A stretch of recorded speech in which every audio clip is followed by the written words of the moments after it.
Starts now. Good afternoon. I'm Grace White. Thank you for joining us on KHOU.com and on our social media pages. Here's a look at the day's top stories. We are hearing from the family of a man who was killed while walking with his dog on a residential street in West Houston. Police say it was a 12-year-old behind the wheel of the car that hit Enrique Vasquez near the Galleria. Now the girl's father has been charged because that girl was able to get behind the wheel. Matt Doherty reports. Angry. I don't know. Only sometimes me standing inside, I waiting. My brother coming. I want to open the door. This no happen no more. Fernando Vasquez stands outside his brother's unit in the same complex where his brother was killed on Thursday. Houston police say Tomas Mejia Toll let his 12-year-old daughter get behind the wheel of his SUV along with another child inside. Police say she applied too much pressure to the gas and slammed into Enrique Vasquez and his dog. I can't believe it too because the little girl, this no fault, the little girl, only the father. I try to understand, but I can't. I don't know why he do that. This. Vasquez and his dog were both killed. Flowers and prayer candles marked the spot where his body landed. The broken debris from the SUV and the damage on the tree show the location of the impact. It's something I'm feeling that no have life. Now this brother is left trying to make sense of how anyone could have allowed for this to happen. Yeah, I don't know. I don't understand why. What happened? I don't understand. From West Houston, I'm Matt Doherty, KHOU 11 News. Thomas Mejia has been charged with criminally negligent homicide and endangering a child. Bond was only set at $1,000 for each charge, and Mejia did post bail. He's scheduled to be back in court tomorrow morning.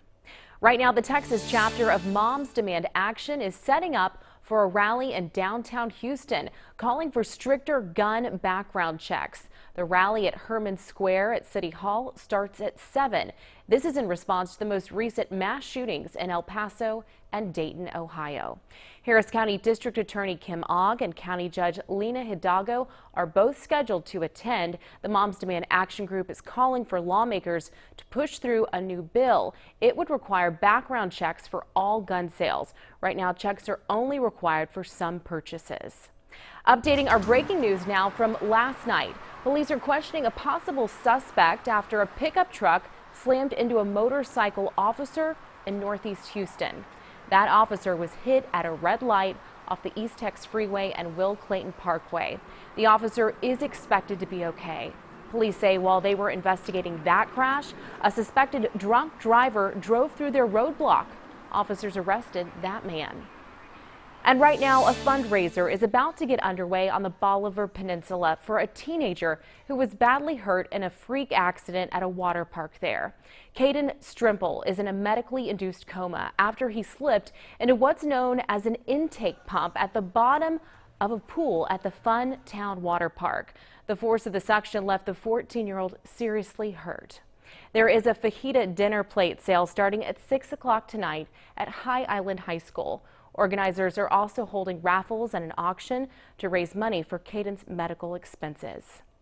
New expanded safety netting is set to be unveiled at Minute Maid Park tomorrow night as the Astros take on the Detroit Tigers. The netting was expanded after a young girl was hit in the head by a foul ball back in May.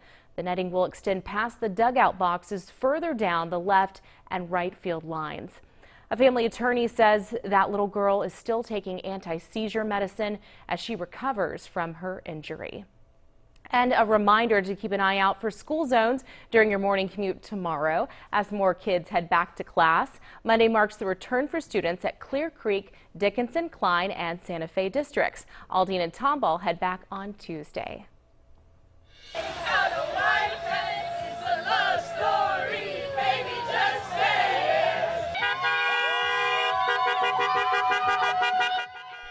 A lot of excitement out there at Rice University today. It is move-in day and the start of the freshman orientation. The newest Owls were cheered on by upperclassmen as they pulled into campus. And before you knew it, the cars were unloaded and families said their official goodbyes. Rice leaders tell us 968 freshmen were selected from a pool of more than 27,000 applications. Wow. And those lucky enough to get in are ready to get the school year underway. I'm super excited about seeing where this is gonna take me. Are you nervous? Just a little bit, but it's like a good nervousness, you know, because I'm excited as well.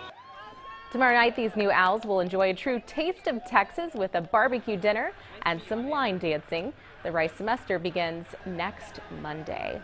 Turning to the weather, many of us remember these images from 36 years ago as Hurricane Alicia slammed the Texas coast. The deadly storm causing widespread devastation across the Houston area. Alicia was a Category 3 storm when it made landfall on Galveston's west end. 21 people were killed, and the storm caused roughly $2 billion in damages. Blake, so many people in the Houston area remember that one. Oh, certainly. And you know, it was Texas's first billion-dollar hurricane. Of course, we've seen many since then, but hopefully no hurricanes headed our way for this season. We're about halfway through it so far. There's a satellite image of Hurricane Alicia. It was a very small, compact system, Category 3 again, and it was strengthening as it made its way towards the Texas coast. That's important because that's why we saw so much inland wind damage as the storm continued right through downtown Houston. Again, this storm known for its tremendous amount of glass damage in the downtown Houston area and spreading wind damage clear up to Huntsville. So that was only a Category 3 storm. Imagine a 4 or a 5. God forbid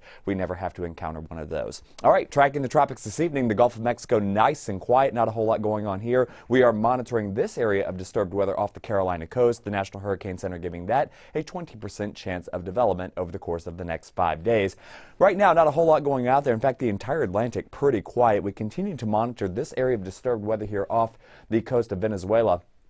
And that's going to continue to march on towards the western Caribbean Sea into the Bay of Campeche and eventually work its way up towards the Texas coast. Now, this bright purple and green spot you see there is not necessarily a tropical system, but it's an indication of very deep tropical moisture that could work its way in our general direction. Translation, that means big rain chances as we get into next weekend. So I hope you got your outdoor activities done this weekend because next weekend not looking as nice. There's a live look out over the city once again. Beautiful shot there. We did have a few passing showers, but where it didn't rain, the temperatures were certainly on the hot side. 97 degrees was our high temperature so far at Bush Intercontinental Airport. 101 out there in Columbus and Brenham, and 100 degrees in Huntsville and College Station. Temperatures still holding at 100 out there in Aggieland. 98 degrees in Conroe, 99 in Huntsville, and 96 degrees there at Bush Intercontinental Airport. You also noticed Hobby Airport holding at 91. That's because they had a cooling rain shower pass through there within the last hour to hour and a half. Radar right now pretty quiet compared to the way it was earlier this morning. Most of those showers have pushed off into deep East Texas, into the central parishes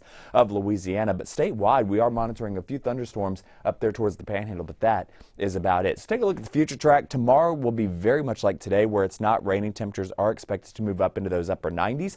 We will see a few passing showers heading into the heat of the day. This starting off at 7 o'clock in the morning. You'll notice that sea breeze becoming a little bit more active as we get into the noon hour, pushing up towards the I-10 corridor, getting into 3 o'clock. So don't be surprised if you see a heavy downpour or two across the Houston area heading into the heat of the day. Now, this is an interesting feature heading into 3 a.m. on Tuesday. Perhaps a little disturbance rolling out of Louisiana right on through our area, but all in all should be weakening as it makes its final approach. The other side of the coin here is going to be the temperatures once again, starting off in those upper 70s, lower 80s for a lot of the kiddos headed back to school tomorrow.